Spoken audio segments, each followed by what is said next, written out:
Good evening. Today is September 11th, 2025, and the time is 6:30 p.m. I will now call the regular meeting of the ISD 191 School Board of Education to order. Welcome to those of you who are in the audience here or watching online. A special welcome to our new student board representative for this school year, Fevin Tesfaye. Great to have you here with us. Director Hume, will you lead us in the Pledge of Allegiance? Pledge allegiance to the flag of the United States of America and to the republic for which it stands, one nation, under God, indivisible, with liberty and justice for all.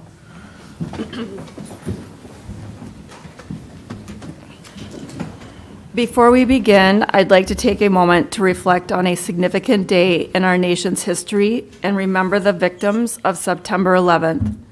Today marks the anniversary of the attack that took nearly 3,000 lives in 2001. We remember those who were lost, their families, and the first responders who acted so bravely. The events of that day remind us of our nation's resilience and unity. Please join me in a moment of silence.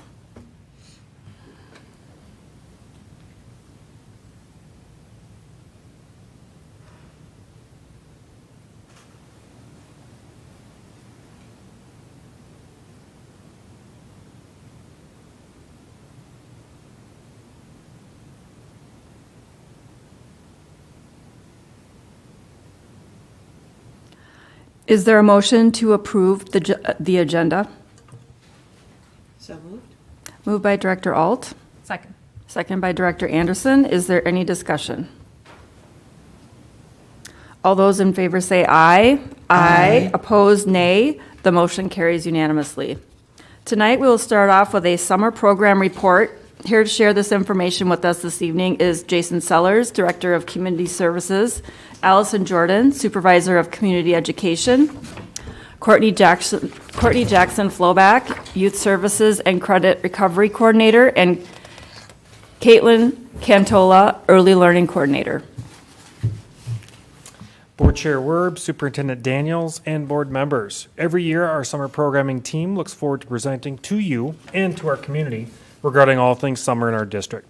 And based upon Director Alt's questions around longitudinal summer data last fall, you may recall that Supervisor Jordan and I were here last spring sharing some truly profound and impactful data surrounding students that attend summer programming and their remarkable academic achievement.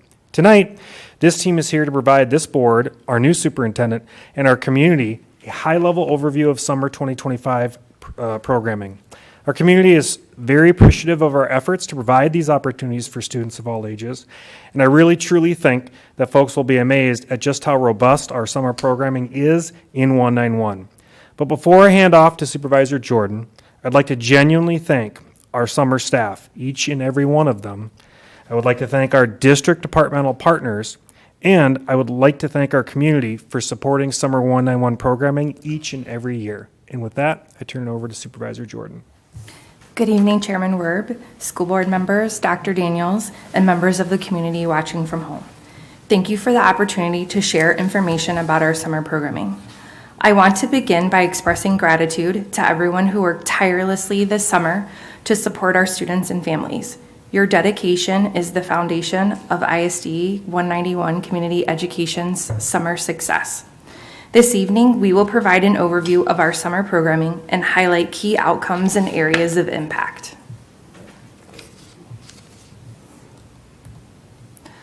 Our district's core values are reflected throughout our summer programming. Tonight, we want to highlight the way these values come to life for our students and our families. One key example is student agency, ensuring that students have both voice and choice in their learning. By engaging in hands-on experiences, students are able to explore their interests, discover how they learn best, and take meaningful ownership of their education. Each summer, we utilize space across the district to host programs.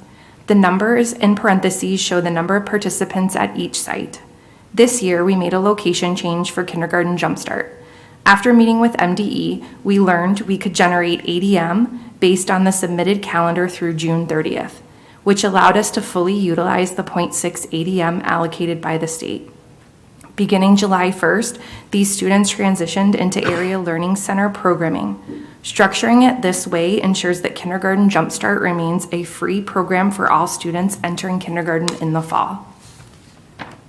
Summer programming in ISD 191 reaches every age group in our community, with enrichment opportunities for both youth and adults. Christy Myers and I work closely to build partnerships and expand opportunities for our 191 families. This summer, the Adult Basic Education program, led by Susan Edmondson, had another strong season, serving 371 students who generated more than 5,800 hours of learning. Providing programming throughout the summer allows us to make a meaningful impact on families in our community. This summer, 3,800 scholars participated in community education programs. The EDGE summer programming for students in grades 6 through 9 saw an increase in participation in their fee-based offerings, and the photos on the screen showcase students engaged in a variety of summer learning experiences offered by community education. This summer, we provided new opportunities for our students. We redesigned funding for Kindergarten Jumpstart by enrolling students as VPK learners, which allowed us to claim reimbursement. Enrichment opportunities is also a highlight for our students. This summer, they enjoyed field trips to the Science Museum, Hidden Valley Park, and Big Air, along with on-site experiences like Campfire Minnesota, the Discovery Dome, a theater performance of The Little Mermaid, Fun and Field Day, an ice cream truck visit, and a special performance from the Teddy Bear Band. We also celebrated student creativity with a glow-in-the-dark art show hosted by our art specialist, Maria Starkey. Students' artwork was displayed under black lights, creating a unique experience for peers and families to enjoy together. Safety remains a top priority. All staff receive training on the SRP model, and we conduct regular evacuation and shelter-in-place drills to ensure student and staff are prepared in case of an emergency. Overall, ISD 191 Community Education summer programming continues to be innovative, sustainable, enriching, and safe, supporting students in meaningful ways both inside and outside the classroom. Summer School Alternative Learning Center, or ALC programs, are considered extended year programs under Minnesota state statute. These programs are required to have a continuous learning plan, or CLP, with specific goals. At Vista View, Hidden Valley, Eagle Ridge, and Burnsville High School, each CLP is developed as a partnership with both students and families, signing to affirm their commitment to summer learning. Good evening, Chair Werb, school board members, Dr. Daniels, and members of the community watching at home. My name is Caitlin Cantola, Early Learning Coordinator as of July 1st, 2025. Kindergarten Jumpstart is made up of students who attended VPK in District 191, as well as students who did not. When reviewing the data, it is important to highlight that students both maintained and showed growth. This reflects the unique makeup of the student population, the strength of our early childhood staff, and the intentional planning that goes into instruction into the summer programming. Our analysis included all students in the data set, and even with this broad view, we continue to see strong success in the post-assessment results. It is also worth noting that many students entered the program already performing at grade level on the pre-assessment. Disaggregated data shows the greatest growth in phonemic awareness. We believe this is largely due to the dedication of our teachers and community education associates who consistently implemented Heggerty during the school year and continued to implement it through Kindergarten Jumpstart, completing the 35-week curriculum. We also enhanced our summer curriculum to better prepare incoming kindergarten students by adding new features designed to boost outcomes. Heggerty was incorporated into the daily schedule, allowing many of the students to experience the full 35 weeks of phonemic awareness curriculum. To support a full day of engagement, we introduced 3 dramatic playrooms that promoted student agency, collaboration, and creativity. In addition, we added a frog-themed STEM room where students observed 7 tadpoles growing into frogs, experiencing the life cycle firsthand. This space integrated hands-on exploration, vocabulary development, literature, arts and crafts, and provided a developmentally appropriate and engaging way for students to deepen their understanding of science.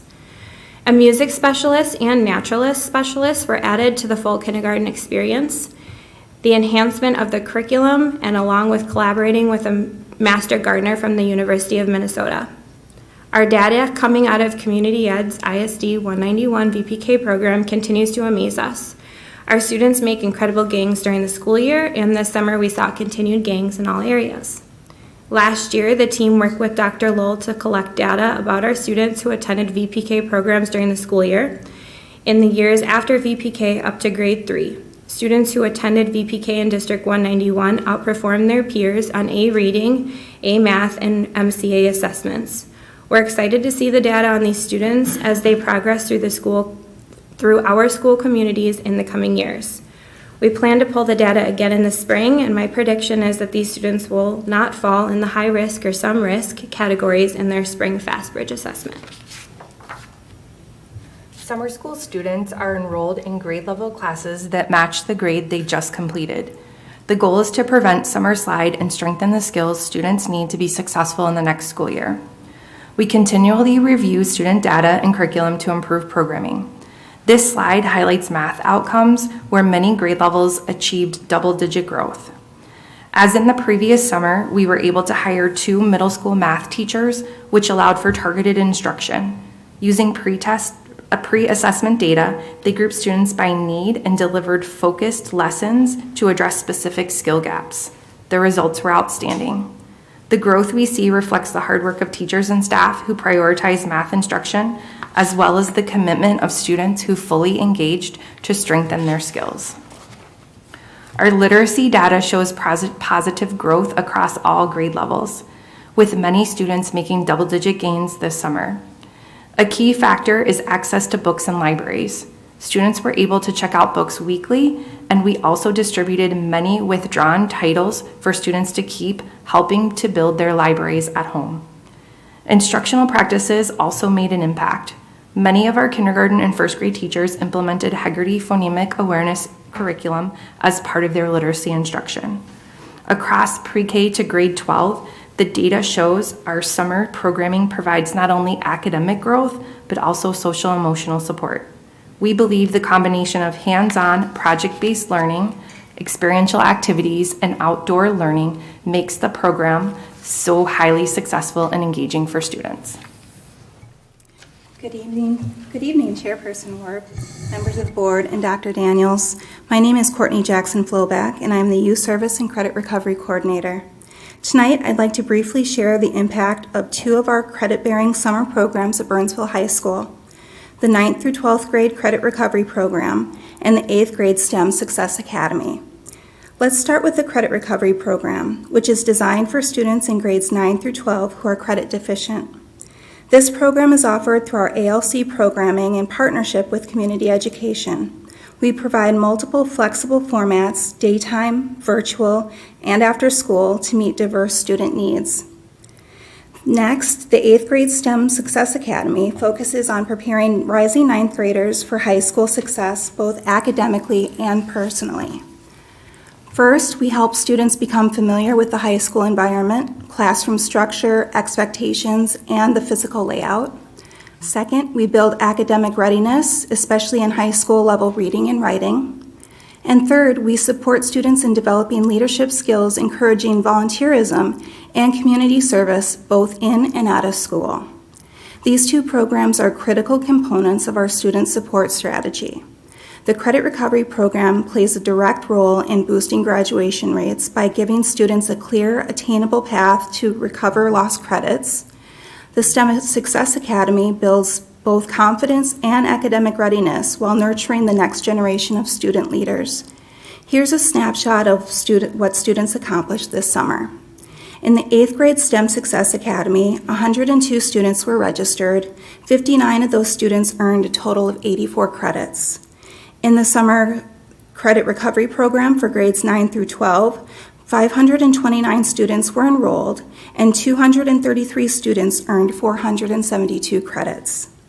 We also saw strong participation in our academic year day program, which operates during the school day with the daytime, after school, and virtual options. 688 students were enrolled, 481 of those earned 1,357 credits.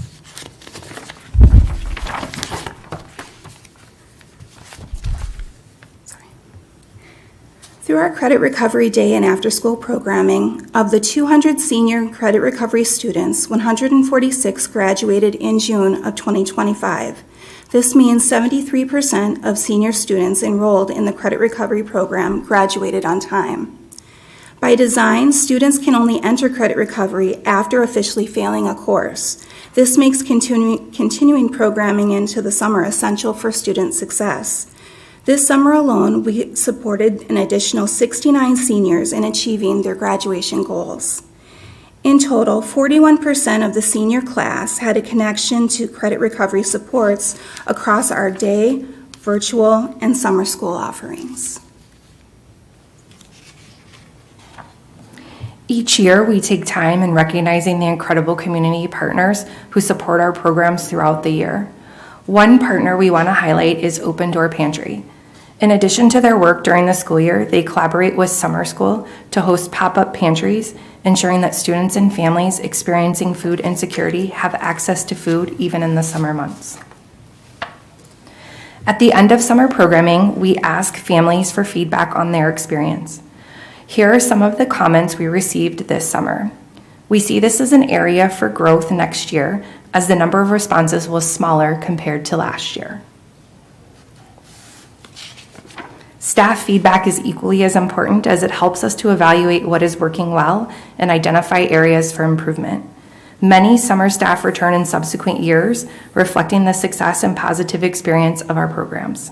Additionally, a number of summer staff go on to find employment beyond summer within ISD 191, demonstrating the value and impact of our summer programs on both students and staff. This summer, we were able to provide many students with personalized learning opportunities. Our goal is to offer support in the summer that mirrors what students and families can access during the school year. To meet the diverse needs of our students, we had additional staff available, which allowed for more individualized attention. By providing this extra support, we are better preparing students to enter ISD 191 schools in the fall with the skills and confidence they need to succeed. As we plan for the summer of 2026, our continuous improvement cycle focuses on several key areas: refining and revising training for non-licensed staff members, creating innovative outdoors experiences for our students during the summer, reviewing the K-5 summer curriculum to ensure high-quality learning experiences, and examining the structure of summer credit recovery to determine more effective ways to support a larger number of students. Attending the Summer National Learning Association Annual Conference in Washington, D.C. last fall also allowed us to connect with other leaders in summer programming. This experience provided valuable ideas for improving student learning, as well as insights into what we were already doing well. This helping us to continue to flourish and lead in summer programming. Finally, a huge thank you to everyone who supported the nearly 3,800 participants in community education this summer. We especially want to recognize district leadership, Dave Lake, Julie Kronebetter, Rachel Gorton, John O'Laughlin, and Jason Sellers. We also want to thank collaborating directors and staff, Directors Piotrowski and Oftedal, Jennifer Mittendorf, Christy Wanzak, and Kim Wackel, and our core ALC team, Hamdi Dawood, Edika Ontiveros, Maricela Dale, Ardo Ibrahim, Danielle Anderson, Ruth Ann Mussetter, for their leadership and dedication to the ALC summer programming. Also, thank you to all summer staff. Your hard work and commitment are truly appreciated and valued. Thank you. Thank you. Are there any comments or questions from board members? Director Chester. Yeah, I just want to say thank you and how much I appreciate the summer programming. Both my kids were Project Kids in school year and summer, and my daughter was part of the Edge this summer too and had a blast, and really enjoys the way that it was, welcoming. She made friends from different schools that weren't part, that she really enjoyed that opportunity to broaden her community. And I also appreciate the benefit of that 8th grade STEM for high school preparation. I think my son was in the pilot first group, and seeing it evolve over time, I think really helps add that welcome to the new students coming in from the middle schools going into the big high school. So thank you. Thank you. Director Hume. I'll just echo Director Chester. I think it's pretty apparent how fantastic our summer programming is and how impactful it is for each of the students that participate. I know I was just thinking as you were talking, when I was a kid, I didn't know any better. I just assumed summer school was basically like detention. And so hearing what it's like now, many years later, is really great. And it's very apparent that it's having a big impact on each of the students that are there. So thank you for that. I did have just a couple of questions. On the graduation slide, I think it was 146 you said had graduated, and then 69 others had graduated. Were those two different programmings? Over 200 students graduated. It's a direct result of our summer programming is what I'm just wanting to double check. Great question. So we had 200 senior students that were in credit recovery. Right. And 146 of those students graduated on time because of credit recovery. And then in addition to that, in the summer, 69 students were able to graduate in addition. Got it. Because of summer programming. Those 69 will not be considered on time, but they did graduate. That's correct. Yes, okay. That's what I was wondering. Thank you. That's perfect. And then did I have one other? Nope, I think that's it. Thanks. Thank you. Director Alt. Thank you, Chair Werb. Yes, thank you for this report. It's always great to hear about what's going on in our summer school with our kids. Couple comments and a question. Looking at slide 12 and the progress of 5th through 7th graders, they have relatively flat literacy rates. I guess it's more of a statement. We just clearly have our work cut out for ourselves, recognizing that this is likely the COVID kids, right? Yes. 8th grade STEM, I think I know the answer to this, but I'm just curious. Was there a connection between 8th grade STEM and the 9th grade academy that they'll be participating in? I believe the 9th grade academy is for all 9th grade students. So this is in addition to what they would be getting. So the curriculum is a little bit different. And staff isn't at the high school, so it would be kind of tough. That's why I thought I would probably know would be the answer. And calling out data, hearing 41% of our seniors participated in credit recovery. That's another area for opportunity, obviously. School-wide, that's a high number. And I know that we'll do better. Lastly, loved hearing that summer school programming is kind of a recruiting mechanism, because in this age of teacher shortages and people making choices to work elsewhere, that this is yet another arm for recruiting, this time staff, as opposed to students and families, in addition to students and families. That was just really nice to hear, so thank you. Thank you. Okay. Thank you for coming and with your presentation. It was amazing. I just love hearing about the summer programming as well. I don't think people recognize the amount of work that's involved in summer programming. They maybe don't realize, they maybe think like Director Hume said, it's just like detention or something, that there's like a significant amount of work that's involved and a lot of things to coordinate and things that we're adding on and expanding continuously. So that involves a lot of people, and it's, a lot of good work. So I appreciate you for bringing that forward and sharing it. I just have a question about Project Kids. I just wondered if there's been any issues with staffing. I know there was at some point where like my kids were in it, and that it was hard to find people to staff to make sure that there was, enough people to, like, if there's people that wouldn't be able to enroll in summer, like, do we have any issues with people being on waiting lists, or making sure everybody that wants to get in summer programming can get enrolled? That's a great question, Chair. We're a couple of responses. First, staffing is different year over year. And so some summers we have more than enough staff. Some summers we struggle in getting staff. This past summer, we were very successful in getting high quality staff, but one of the reasons is we went to a new model. In meeting with the team, we consolidated to one site. So that allowed us to offer more opportunities for students and not really have a wait list. The second response would be that parents get to make choices. They may register for 1 day a week, 2 days a week, Monday, Wednesdays, Fridays, right? And so we do offer a registration window for our own District 191 residents, and then we open it up to sort of everybody. And you can see from the data on the slide that Project Kids is mostly District 191 residents. And of the ones that aren't attending our schools, I think it was about 35 or 45 as it was, like 30 of them do live in our borders but just attend other schools.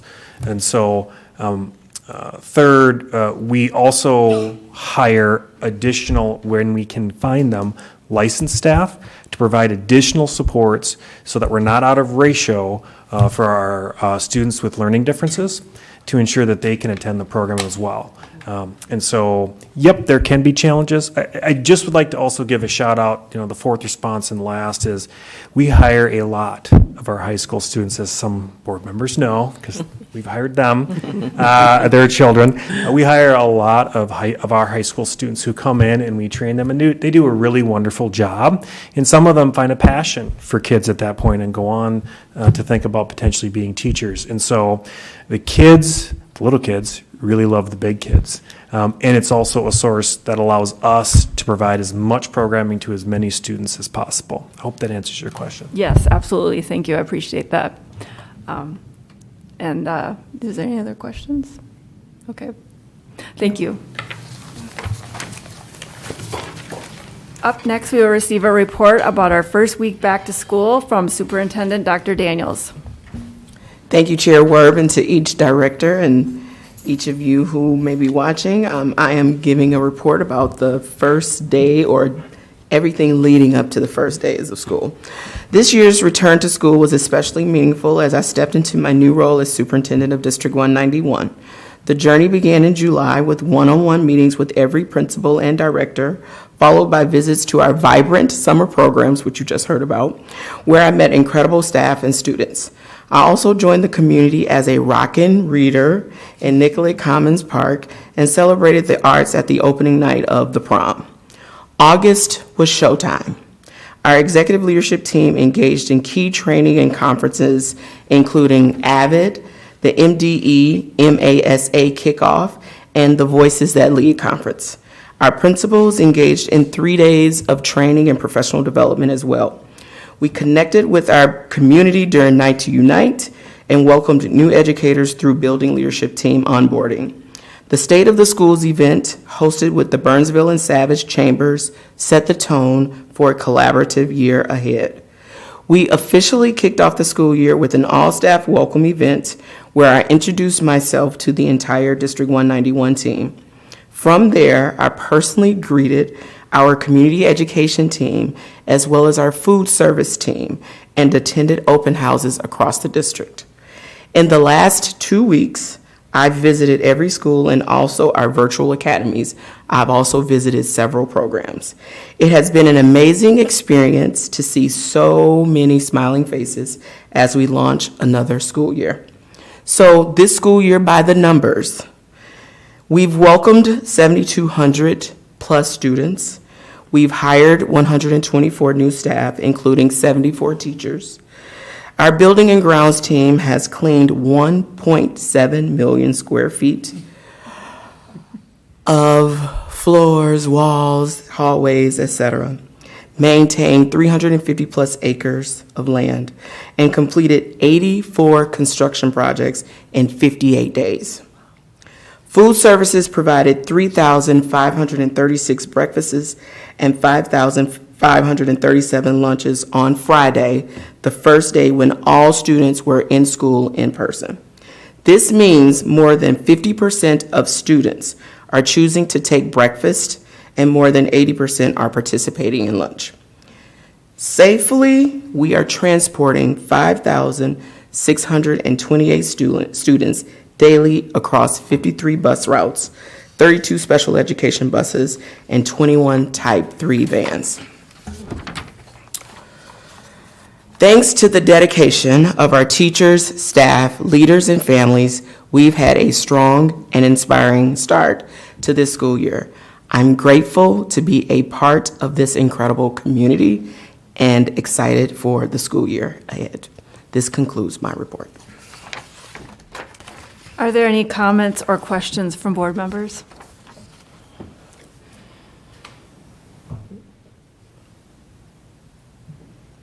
I just want to say thank you for being part of our district, and glad that you were able to spread yourself that many places and get that many places all at the same time. So Thank you, Chair. thank you for your report. Up next, I would like to present a report from our closed session held on August 28th to review graduation security. At that meeting, we heard from staff and our partners with the Burnsville Police Department. I want to start by thanking Chief Tanya Schwartz, Sergeant Brent Murray, Sergeant Jeremiah Mahler, and Captain Sean Ainselment for sharing their expertise, experience, and time with us. I learned a lot listening to you, and it's clear that our schools and community are well served.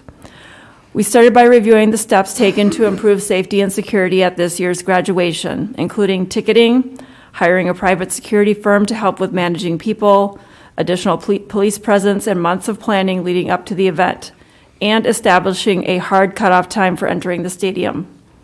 We also reviewed and discussed what went well and what were concerns, including the fact that ticketing was not seamless and some people attempted to use fake tickets. With a lot of people gathering outside the gates, but not all of them allowed in, the mood became more tense, and there were some confrontations with disappointed community members. While the stadium could be secured, the entire campus can't be, which allowed some people to be near the event who had no reason to be.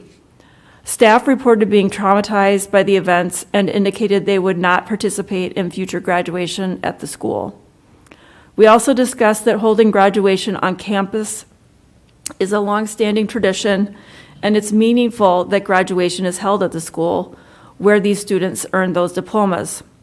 As we acknowledged that moving to another venue doesn't guarantee that everything will go smoothly, there are some things beyond our control, no matter what. However, on the whole, I believe a few things become clear through the conversation.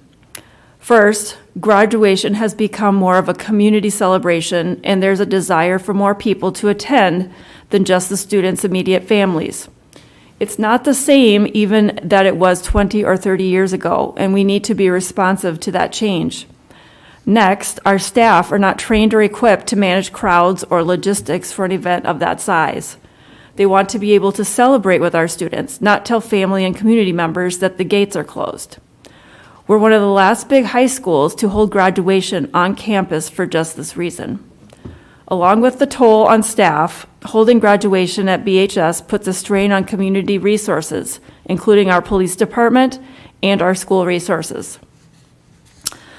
A recommendation. For all these reasons, I believe the board should ask Dr. Daniels and her team to bring us a plan for moving graduation to a different venue, one that's intended for large gatherings and where they have experience managing crowds, with the goal of ensuring a positive, safe experience for students, families, and staff. I understand this would be a big change for the community, but I believe it will best serve everyone involved, and I'm confident that Dr. Daniels, Principal Sandoval, and our staff will work with students and families to make it successful. With that said, is there support for that from other board members, or are there additional comments board members would like to make? I can start off. No, I fully support that proposal, especially being able to accommodate more people as we are outgrowing our current space, as well as creating that sense of not overextending our staff and local resources. Director Anderson. I think it's important that we, there's a little bit to celebrate here that we have outgrown the football field. Mm-hmm. That so many people want to come and celebrate our students. Yeah. I think that's a celebration. I also think that staff would rather be present to students and celebrate them than be managing crowd control, is another celebration.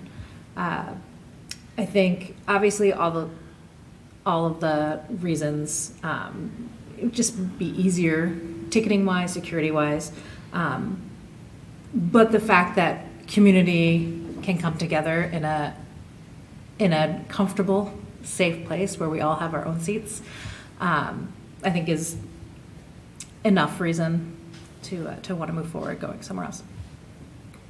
Thank you. Director Hall.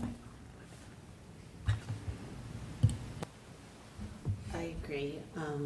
In the interest of celebrating our students' accomplishments in a safer space, a change in venue really at this point is needed for graduation. You mentioned, Chair Werb, that there are variables that are out of our control. An indoor venue does provide enhanced security and space management. And as Director Anderson mentioned, we need to be mindful of our staff. I think Director Chester, you mentioned it as well. Our staff and our family experience. We all want to be able to celebrate. Given the world that we live in, making a change in venue is prudent at this time.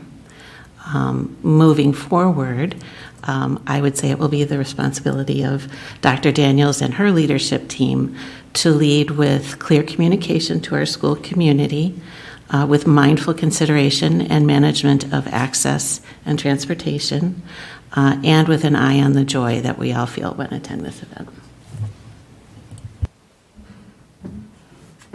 All right. Oh, good. You. Pavin. She's. Sorry. I just want to second what most of you guys said, and I can tell that many students, since so many neighboring high schools have transitioned into an indoor space, the question of why not Burnsville. So I think I support and having the comfort of everyone that you want to invite to come to your graduation is a very important thing. So not denying anyone, I think, is essential. So I think transitioning would be a very good idea. Thank you. Director Sexy. Thank you. Fully supportive as well. I think the vast majority of the issues experienced all stem largely and cascade from capacity constraints. So that in of itself is reason to do this. And then I think just echoing the other comments that have been made, we have a lot of staff who want to be a part of this, and they've worked with the students all the way through and want to be part of it and support it. And this will put them in a position where we're not asking them to do things that are out of what we should be asking them to do. So being there and being supportive and finding roles for them at a larger graduation, rather than having to deal with fake tickets and then dealing with that and crowd control and other things that are not things we should be placing upon them on what should be a very fun and joyous event. Thanks. Either one. Director Mickelson. Sure. Just in addition to what everybody has already said, because I definitely had those kinds of, comments and thoughts as well, is that I really like the idea of an indoor venue. We have then certainty about where this is going to be held. Because every year, it's always, what's the weather going to be like? Are we going to have to move this indoors where attendance is going to be even more restricted than it already is? And so that's, I think, one of the other, kind of maybe not always, thought of benefits to having it indoors for sure is we don't have to worry about the weather. And so people can make their plans and they can be certain about who's going to be able to attend, that they're not going to have to tell, someone in the family, oh, sorry, we don't have enough, tickets anymore because it had to be moved indoors. So I really think that that's just another plus. Thanks. Director Hume. Completely agree with all of my colleagues. Change is hard. Changing longstanding community traditions is harder. But living with the fact that a preventable tragedy happened and we didn't do everything in our power to prevent it would be much worse. This is why I'm in full support of this recommendation to change the location of our graduation ceremony. I'm all too aware that moving the Burnsville High School graduation ceremonies indoors does not mean that nothing bad will ever happen. But as Chair Werb said, it's one thing that is within our ability to do that will make it much less likely that our students, families, staff, and the larger community will have to suffer from the same tragedies that so many schools have suffered, including just yesterday in Evergreen High School in Colorado, and 2 weeks ago, of course, in Minneapolis at Annunciation Catholic. So that's what I want to say. You have my support. Thank you. Just want to acknowledge we, did not take this decision lightly. A lot of thought was put into it and consideration. So, Dr. Daniels, we present it to your team to move forward. Thank you to each one of you, and thank you, Chair Werb, for, again, each of you, and including you, Faven, for supporting this recommendation. Our team will work very diligently and communicate very clearly the process we will engage in to make this transition. Thanks. Next on our agenda, we have our student representative report from our new 2025-2026 student representative, Faven Tesfaye. Thank you. Myself and this year's alternates, Jennifer Seydoux and Pravina Yusupova, are just so excited to work together and represent the student body this year. To begin, things have started very fast for students with open house setting set on August 27th, where clubs, activities were showcased, encouraging student involvement. Posters and announcements have continued to be promoted, including various groups such as HOSA, or the Health Occupation Students of America, Polyglot, Burnsville Strong, Speech and Debate, and many more. The Theater Guild has also announced their fall show, Charlie and the Chocolate Factory, and have started casting. And the National Honor Society has sent out their invitations for juniors. Link Crew leaders, made up of juniors and seniors, invited the upcoming freshman class with team building activities and guided tours to help their transition just be a little easier.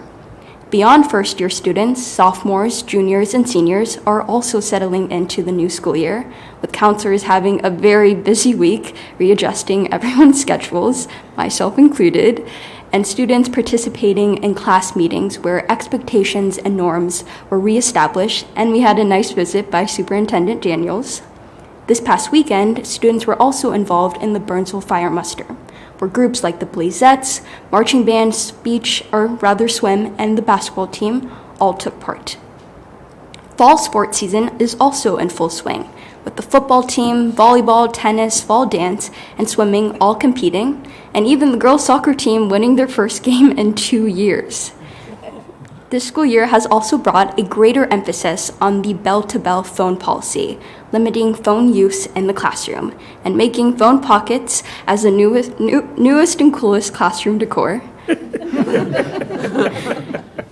Now lastly, homecoming is quickly approaching as it begins this Monday, where students are looking forward to a very fun pep fest at the Pate Stadium.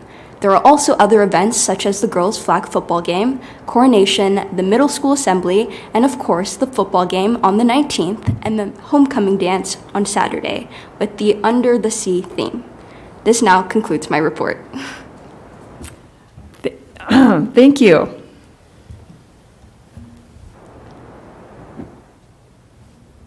Are there any comments or questions from board members?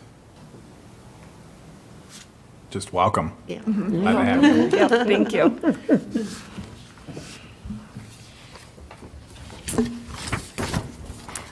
Moving along, we will now hear a superintendent's report from Dr. LaTanya Daniels. All right. Well, let's celebrate. It is officially School Board Appreciation or Recognition Month. And so we want to recognize the contributions of our school board. So the Minnesota School Boards Association has set aside September as the Minnesota School Board Recognition Month, setting aside this month to recognize the hard work and incredibly important contributions of school board members. As representatives of this entire community, school boards are responsible for creating a vision and direction for districts. They ensure accountability when it comes to student achievement as well as fiscal management. Board members undertake a tremendous amount of work studying education issues broadly and the specific issues affecting our community, and they do that so that they can make difficult decisions that impact the lives of students, thousands of students, members, students, and families. This is all true for school boards throughout the state and country, but I want to say that we are especially fortunate here in 191 to have board members who work closely and respectfully with each other, that they honor the expertise of staff members, and they are fully dedicated to doing what's best for our students and families. I'm grateful for their work, expertise, and perspectives, and support, and especially for trusting me to lead the 191 community. So on behalf of our school district, thank you to the members of District 191 Board of Education. So thank you, Director Saxe. Thank you, Director Anderson. Thank you, Director Chester. Thank you, Director Werb. Thank you, Director Alt. Thank you, Director Mickelson. And thank you so much, Director Hume. We appreciate you. Congratulations. Thank you. Thank you. That is my report.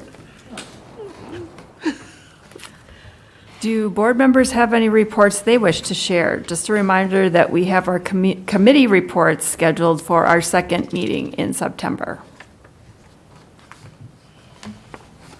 Director Alt. Thank you, Chair Werb.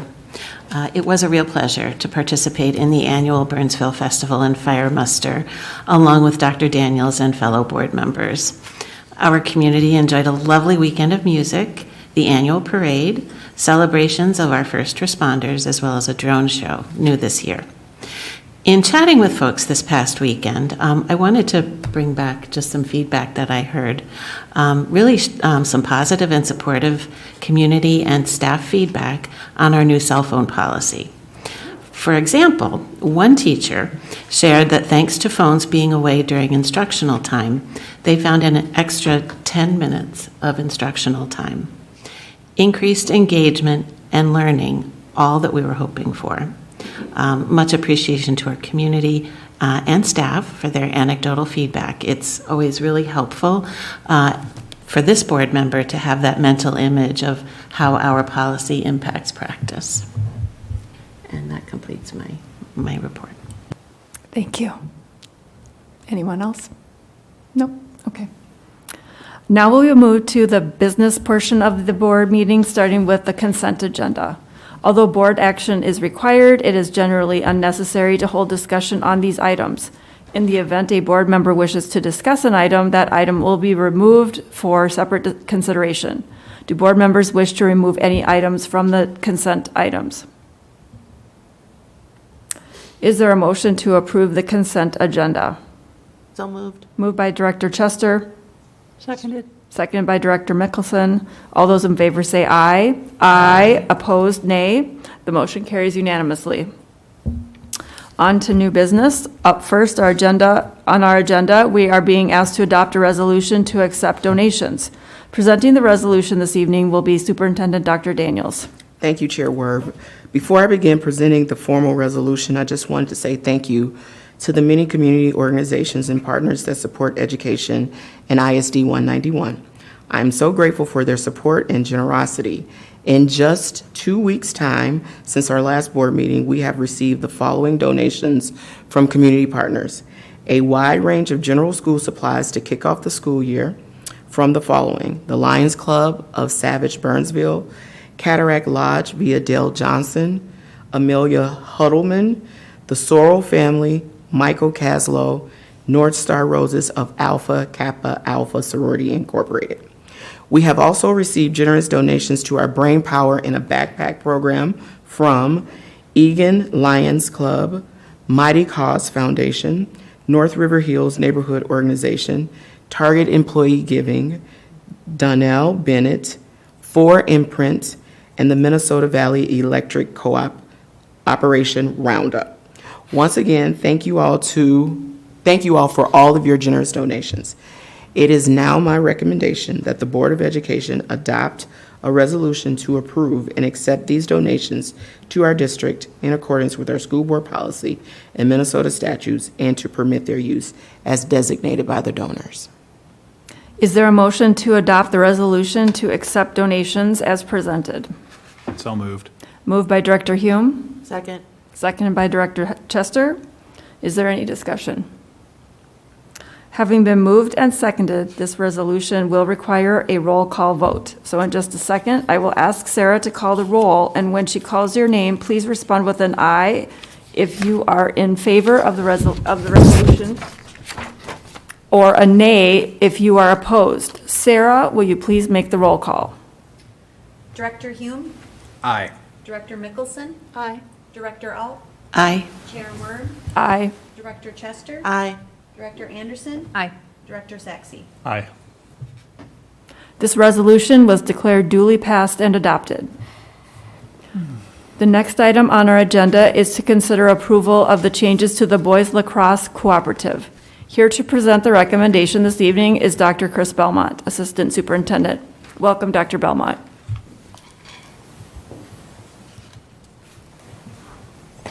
Thank you, Chair. Good evening, Board, Superintendent Daniels. Athletic Director Kleiner helped me understand more about this request. Previously, we've engaged for several years with Bloomington Kennedy in partnership for the boys lacrosse. Boys lacrosse numbers are down state and nationally. That's a trend. Certainly has occurred at Burnsville High School over recent years. And then the most recent challenge that Athletic Director Kleiner and his partners are looking to solve is that the present partnership between Kennedy and the high school still isn't producing enough student interest and numbers to field a competitive team. So he's proposing dissolving the current sponsorship and looking at adding Bloomington Jefferson as the host team. He's examined the implications for this. There's some additional travel, it's slight, and he's committed to working with all the families that are interested to make sure that it's attainable and it's realistic for them. So that's kind of the overview. We want to be able to provide the opportunity knowing that we can't self-sustain at this time one team. So therefore, it's my recommendation that the Board of Education approves dissolution of our current boys lacrosse cooperative sponsorship with Bloomington Kennedy, and that the Board of Education approves new cooperative sponsorships in boys lacrosse with Bloomington Jefferson and Bloomington Kennedy, respectively.